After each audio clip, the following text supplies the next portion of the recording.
তোমরা একটু দয়া করো, তোমরা আমার বোনকে ছেড়ে দাও আর আমায় নিয়ে যাও। আমার বোনটা যে মানুষকে খুব ভয় পায়। ও মা, এ দেখি কথা বলা চিংড়ি। তোমরা কথা বলছো? তাহলে তো তোমরা সাধারণ চিংড়ি নও। কে তোমরা? রমেশ একজন গরিব চাষি। প্রতি বছর সে জমিতে নানা ধরনের সবজি চাষ করে, কিন্তু কোনোবারই ভালো সবজি হয় না। তাই সে রাগ করে এবছর তার জমিতে কচু চাষ করে। হঠাৎ করে এবছর কচুর মূল্য বেশি হয়, সে অনেক লাভবান হয়। হোগো, কত অভাবে দিন কেটেছে আমাদের। উপরওয়ালা আমাদের দিকে মুখ তুলে তাকিয়েছেন। কত ফসল জীবনে চাষ করলাম, কোনো বাড়িতে আনতে পারি না।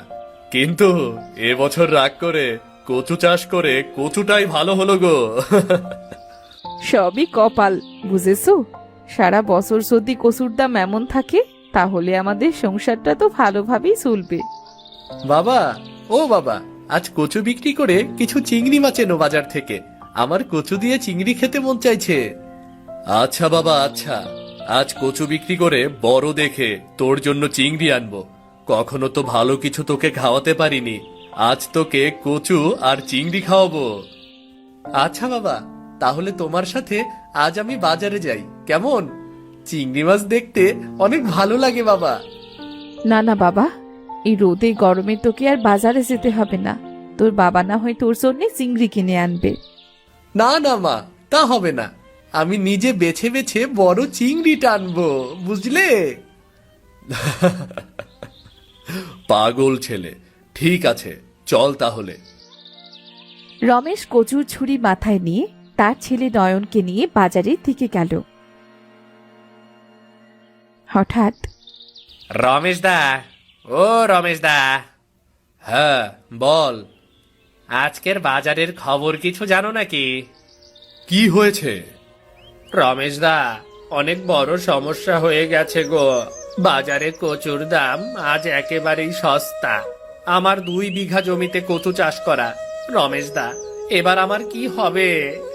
বড় বাবুর কাছ থেকে ঋণ নিয়ে আমি কচু চাষ করেছি, কি হবে আমার? কি বলছো সজলদা? কচুর দাম সস্তা হলে আমি আমার সংসারটাই চালাতে পারবো না।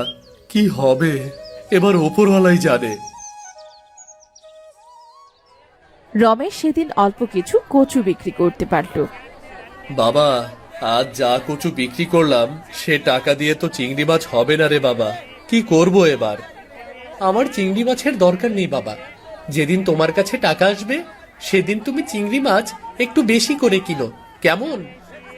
আমার ছেলেটাকে ওপরওয়ালা কত বুদ্ধি দিয়েছে। চল বাবা, তাহলে আজ আমরা বাড়ি ফিরে যাই। রমেশ তার কচুর ছুরি ও তার ছেলেকে নিয়ে বাড়ি ফিরে এলো। কি গো, আজ এত তাড়াতাড়ি এলেছে আর কচু ফিরিয়ে এনেছো যে?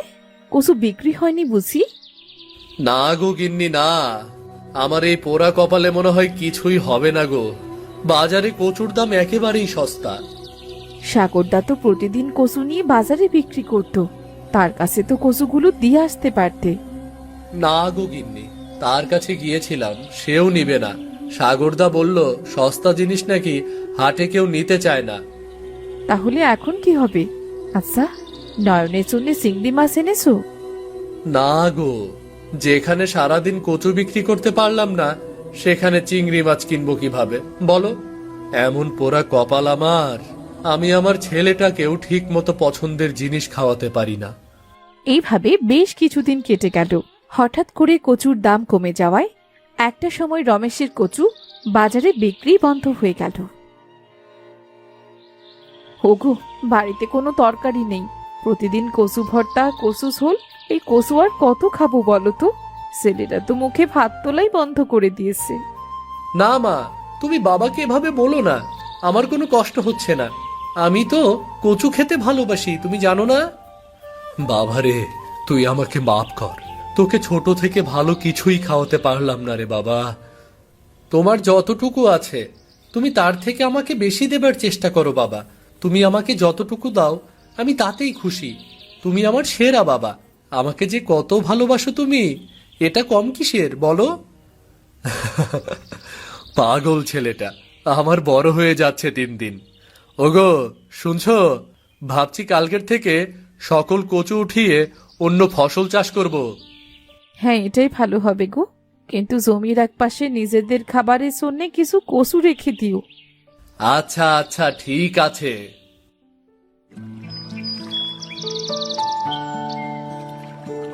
পরের দিন সকালে রমেশ তার জমির একপাশে অল্প কিছু কচু রেখে সব কিছু তুলে ক্ষেত ঠিক করে বাড়ি ফিরল। কি গো, কাজ শেষ করে ফিরলে বুঝি? হ্যাঁ, তা তো হলো। ক্ষেত থেকে সবকিছু উঠিয়ে বাড়ি ফিরলাম। বড়বাবুর কাছ থেকে কিছু ঋণ নিয়ে তবে ফসল ফলাতে হবে, তাছাড়া আর কোনো উপায় নেই। ও হ্যাঁ, তাও তো ঠিক। কিন্তু টাকা যদি শোধ করতে না পারো তাহলে বড়বাবু তো আমাদের ভিটে মাটি কেড়ে নেবে। না না গিন্নি, এবার আমি মন দিয়ে চাষ করব। আমার ফসলের এবার কিচ্ছু হতে দেব না। পরের দিন সকালে রমেশ বড়বাবুর কাছে গেল টাকা আনতে। আরে রমেশ যে, তা সাত সকাল আমার বাড়িতে কি মনে করে? বড়বাবু, আপনার কাছে কিছু টাকা নিতে এসেছি ফসল ফলানোর জন্য। ফসল উঠে গেলেই ফসল বিক্রি করে আপনার টাকা দিয়ে দেব। তা আচ্ছা আচ্ছা, বেশ। তা কত টাকা নিবে? আমি কিন্তু আবার 3,000 টাকার কম 10,000 টাকার বেশি দেই না। এত টাকা দিয়ে আমি কি করব? এত টাকা তো আমার লাগবে না। আহা, তোরা বুঝিস না। ফসল করবি ঘরে, বউ বাচ্চা আছে, তাদের একটু ভালো মন্দ খাওয়াবি।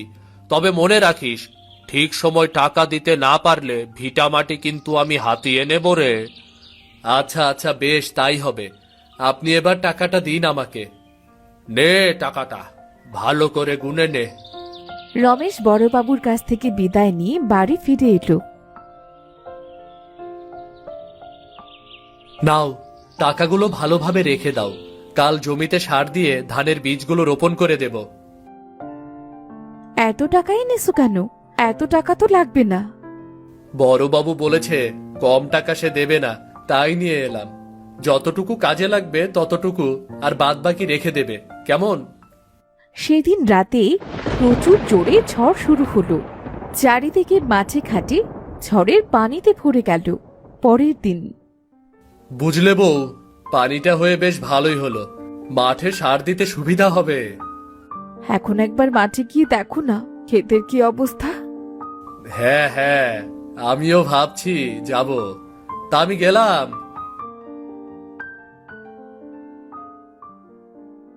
রমেশ মাঠে গিয়ে দেখল একাংশে যেখানে কচু রাখা ছিল সেখানে পানি ভরে গেছে। হঠাৎ সে দেখল, ওমা, লাল দেখতে ওটা কি লাভ দিল? ভালোভাবে তো বুঝতেও পারলাম না।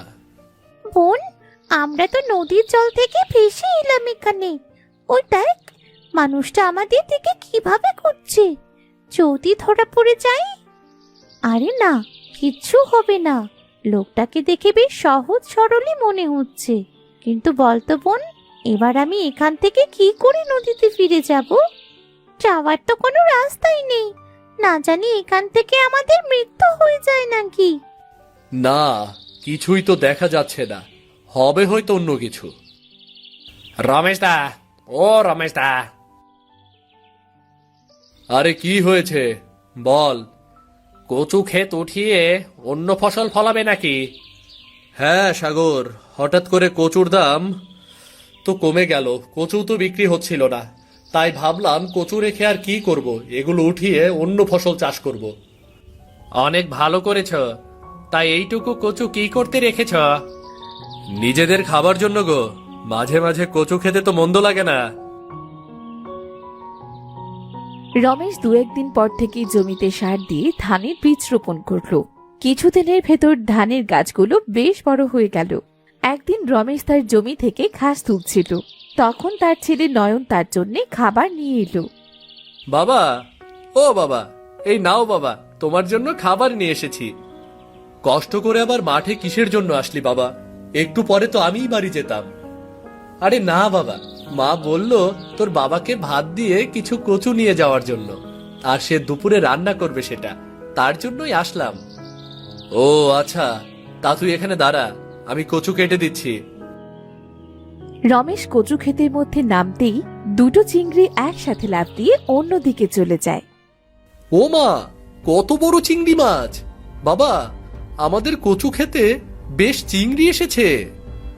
কিন্তু বাবা, লাল চিংড়ি তো কখনো দেখিনি, আর এত বড় চিংড়ি এখানে আসলো কিভাবে? ও বাবা, চিংড়ি দুটো ধরে নাও না, মাকে বলবো কচু দিয়ে রান্না করে দিতে। আচ্ছা আচ্ছা, বেশ, তুই এখানেই দাঁড়া, আমি চিংড়ি দুটোকে ধরে দিচ্ছি।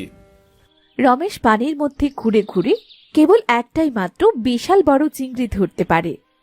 এই তো একটা চিংড়ি ধরতে পেরেছি, আরেকটা ধরবো কিভাবে? ওকে তো ধরাই যাচ্ছে না। তখন আরেকটি চিংড়ি রমেশের সামনে এসে বলে, তোমরা একটু দয়া করো, তোমরা আমার বোনকে ছেড়ে দাও আর আমায় নিয়ে যাও। আমার বোনটা যে মানুষকে খুব ভয় পায়। ও মা, এ দেখি কথা বলা চিংড়ি, তোমরা কথা বলছো? তাহলে তো তোমরা সাধারণ চিংড়ি নও। কে তোমরা? আসলে আমরা লাল চিংড়ি কন্যা। সে ঝড়ের কারণে আমরা এখানে চলে এসেছি নদী থেকে, তাই আমাদের চিংড়ি রাজ্যে আর ফিরে যেতে পারিনি।